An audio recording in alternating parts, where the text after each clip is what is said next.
Assalamualaikum warahmatullahi wabarakatuh. Halo semuanya.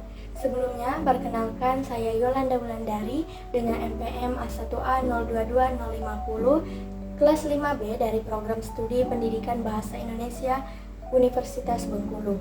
Pada video kali ini saya akan menjelaskan tentang analisis wacana, yang mana tujuan dari pembuatan video ini adalah untuk memenuhi salah satu tugas mata kuliah analisis wacana yang diampu oleh Bapak Dr. Normansyah MPD. Pokok pembahasan yang pertama yaitu hakikat dan perkembangan analisis wacana di bidang pendidikan bahasa Indonesia.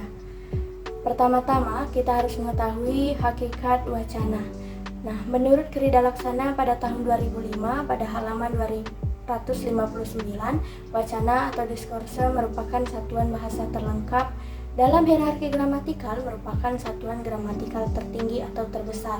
Sedangkan Tarigan pada tahun 2009 halaman 19 mengungkapkan bahwa wacana merupakan satuan bahasa terlengkap dan tertinggi atau terbesar di atas kalimat ataupun klausa dengan koherensi dan kohesi yang berkesinambungan, yang mana mempunyai awal dan akhir nyata yang disampaikan secara lisan ataupun tertulis. Nah, berdasarkan beberapa pendapat para ahli di atas mengenai hakikat wacana, dapat kita simpulkan bahwa wacana merupakan satuan bahasa terlengkap dalam hierarki gramatikal, merupakan satuan gramatikal tertinggi yang terdiri dari seperangkat kalimat yang berkaitan satu sama lain dan dilengkapi dengan koherensi serta kohesi. Selanjutnya, hakikat analisis wacana. Analisis wacana merupakan analisis unit linguistik terhadap penggunaan bahasa lisan maupun tulis yang melibatkan penyampai pesan dengan penerima pesan dalam tindak komunikasi, menurut Slembrug pada tahun 2003. Analisis wacana bertujuan untuk mengetahui adanya pola-pola atau tatanan yang diekspresikan oleh suatu teks. Interpretasi satu unit kebahasaan dapat diketahui secara jelas, termasuk pesan yang ingin disampaikan, mengapa pesan tersebut harus disampaikan, dan bagaimana pesan tersebut disampaikan.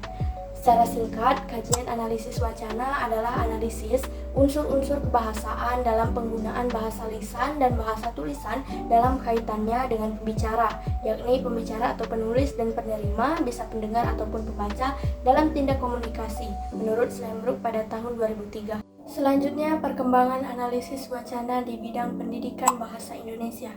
Analisis wacana memiliki perkembangan yang panjang pada saat dahulu hingga sekarang. Awalnya pada tahun 1952, seorang pakar bahasa dan linguistik yang bernama Zelig Haris menyatakan bahwa ia merasa tidak puas akan tata bahasa kalimat itu. Karena ketidakpuasannya tersebut, pakar bahasa Zelig menerbitkan sebuah artikel yang berjudul Diskurse Analisis yang pada saat diterbitkan dalam majalah Language nomor 28 halaman 1-3 dan 474-494. Dalam artikelnya, Haris berargumentasi tentang pentingnya pembelajaran bahasa secara inklusif dan komprehensif. Saat itu, seluruh pakar linguistik menganalisis kebahasaan pada tataran sintaksis dan morfologi. Dalam artikel tersebut, Haris membahas kajian bahasa secara komprehensif ialah tidak berhenti pada tataran kebahasaan suatu kalimat saja, melainkan kajian bahasa lebih lanjut sampai pada tataran eksternal yang memiliki keterkaitan antara teks dan konteksnya. Nah, dengan demikian, sejarah perkembangan analisis wacana linguistik dimulai dari pelopornya sendiri, yakni Zelig Haris, yang menunjukkan pentingnya pembelajaran bahasa secara umum. Setelah perkembangan informasi ini oleh pelopornya, analisis wacana, hampir semua pakar mulai menganalisis wacana. Banyak buku dan artikel yang berkaitan dengan analisis wacana yang ditulis oleh para ahli bahasa. Pentingnya analisis wacana dapat dilihat dalam dunia kebahasaan dan linguistik. Dengan demikian, pembelajaran tata bahasa tidak hanya sekedar kalimat saja. Beranjak ke materi selanjutnya, yaitu unsur pembangun teks wacana dalam peristiwa komunikasi. Mulyana pada tahun 2010 menguraikan bahwa wacana memiliki dua unsur pendukung utama, yaitu unsur dalam atau internal dan unsur luar atau eksternal. Unsur internal berkaitan dengan aspek formal kebahasaan, sedangkan unsur eksternal berkenaan dengan hal-hal di luar wacana itu sendiri. Nah, yang pertama yaitu unsur internal wacana. Unsur internal suatu wacana terdiri atas satuan kata dan kalimat. Dalam hal ini, satuan kata yang dimaksud adalah kata yang berposisi sebagai kalimat satu kata. Untuk menjadi satuan wacana yang besar, satuan kata atau kalimat tersebut akan bertalian dan bergabung dengan wacana selanjutnya. Unsur internal suatu wacana juga meliputi teks dan konteks, yang merupakan realisasi wacana dan alat bantu dalam memahami wacana. Nah, jadi dalam unsur internal wacana ini terdiri dari kata, kalimat, teks, dan juga konteks. Poin selanjutnya yaitu unsur eksternal wacana. Nah, unsur eksternal wacana merupakan sesuatu yang menjadi bagian wacana namun tidak nampak secara eksplisit. Sesuatu itu berada di luar satuan lingual wacana dan kehadirannya berfungsi sebagai pelengkap keutuhan wacana. Unsur eksternal dalam membentuk wacana adalah presuposisi, referensi, dan inferensi, dan konteks. Pemahaman suatu wacana juga sangat memerlukan pemahaman terhadap unsur eksternal ini. Jadi, unsur eksternal wacana meliputi presuposisi, referensi, inferensi, dan juga konteks. Pokok pembahasan selanjutnya yaitu jenis wacana sebagai sumber analisis data penelitian. Yang pertama, menurut Zaimar dan Harahap pada tahun 2015. Berdasarkan acuan, Zaimar dan Harahap mengemukakan dua jenis wacana, yakni non-fiksi dan fiksi. Selanjutnya, menurut saluran komunikasi ataupun media. Berdasarkan saluran komunikasi atau media yang digunakan untuk berkomunikasi, dikemukakan dua jenis wacana, yakni melalui lisan dan juga melalui tulisan. Selanjutnya, menurut bentuk penyajian, Zaimar dan Harahap mengemukakan jenis wacana berdasarkan bentuk-bentuk penyajiannya meliputi deskripsi, eksplikatif, instruktif, argumentatif, naratif, dan informatif. Selanjutnya, menurut fungsi bahasa. Berdasarkan fungsi bahasa, Zaimar dan Harahap mengemukakan meliputi referensial, patik atau menjamin komunikasi dan konteks psikologis. Selanjutnya, ekspresif atau perasaan, konatif, ajakan atau panggilan, metalinguistik, berbincang tentang bahasa itu sendiri, dan puitik. Selanjutnya, menurut jumlah pengirim. Berdasarkan jumlah pengirim terbagi ke dalam dua jenis, yakni monolog dan dialog. Selanjutnya, jenis wacana sebagai sumber analisis data penelitian oleh Gi pada tahun 2013. Menurutnya, berdasarkan bentuknya terbagi yakni cerita, narasi, lukisan atau deskriptif, paparan, eksposisi, dan bincangan atau argumentasi. Selanjutnya, menurut Ragam, meliputi faktawi, ilmiah dan informatif, dan juga khayali, prosa atau puisi.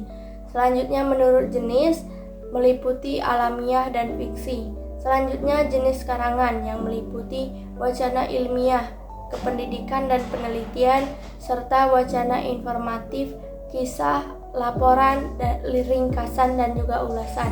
Yang terakhir yaitu wacana prosa yang meliputi novel, cerpen, fiksi ilmu, dramatik, dan puisi yang meliputi lirik, epik, ataupun dramatik. Pokok pembahasan yang terakhir yakni prosedur analisis data dari metode-metode penelitian analisis wacana. Yang pertama, analisis wacana kritis. Analisis wacana kritis merupakan metode kualitatif dan interpretatif untuk menganalisis teks. Analisis wacana kritis melihat bahasa sebagai praktik kekuasaan, sehingga dibutuhkan analisis yang menyeluruh. Analisis ini memfokuskan pada bagaimana bahasa berbentuk dan dibentuk dari relasi sosial dan konteks sosial tertentu. Adapun prosedur analisis data dari metode analisis wacana kritis dapat dilakukan dengan langkah-langkah berikut. Langkah pertama, menentukan topik utama dari wacana yang spesifik. Langkah kedua, menelaah strategi diskursif. Langkah ketiga, menganalisis makna-makna yang nyata dalam kebahasaan. Langkah keempat, mendefinisikan pertanyaan penelitian. Langkah kelima, memilih data tekstual yang relevan. Langkah keenam, mengkode dan mengategorikan data. Langkah ketujuh, menganalisis pola dan makna dalam wacana. Langkah kedelapan, menafsirkan hasil. Dan langkah yang terakhir yaitu mendokumentasikan temuan dalam bentuk tertulis. Yang kedua, analisis wacana multimodal. Analisis wacana multimodal adalah sebuah pendekatan dalam penelitian yang menganalisis bagaimana makna diciptakan dan dikomunikasikan melalui berbagai media ataupun saluran komunikasi. Nah, media-media ini bisa berupa teks tertulis, gambar, suara, video, gestur, ruang, dan lain sebagainya. Dengan kata lain, analisis ini tidak hanya berfokus pada teks tertulis semata, tetapi juga pada seluruh elemen visual, audial, dan spasial yang terlibat dalam sesuatu pesan. Adapun prosedur analisis data dari metode analisis wacana multimodal dapat dilakukan dengan langkah-langkah berikut. Langkah yang pertama yaitu menentukan fokus dan tujuan penelitian. Langkah yang kedua, mengumpulkan data yang relevan. Langkah yang ketiga, mengkode dan mengategorikan data. Langkah yang keempat, analisis konteks dan interteks mode. Langkah yang kelima yaitu menginterpretasi data. Langkah yang keenam, melaporkan dan merefleksikan temuan. Dan langkah yang terakhir yakni cek validasi dan verifikasi data. Itulah saja yang dapat saya sampaikan pada kesempatan kali ini. Semoga apa yang saya sampaikan bermanfaat untuk saya sendiri dan kita semua. Jika ada salah kata maupun tindakan, saya mohon maaf. Saya akhiri. Wassalamualaikum warahmatullahi wabarakatuh.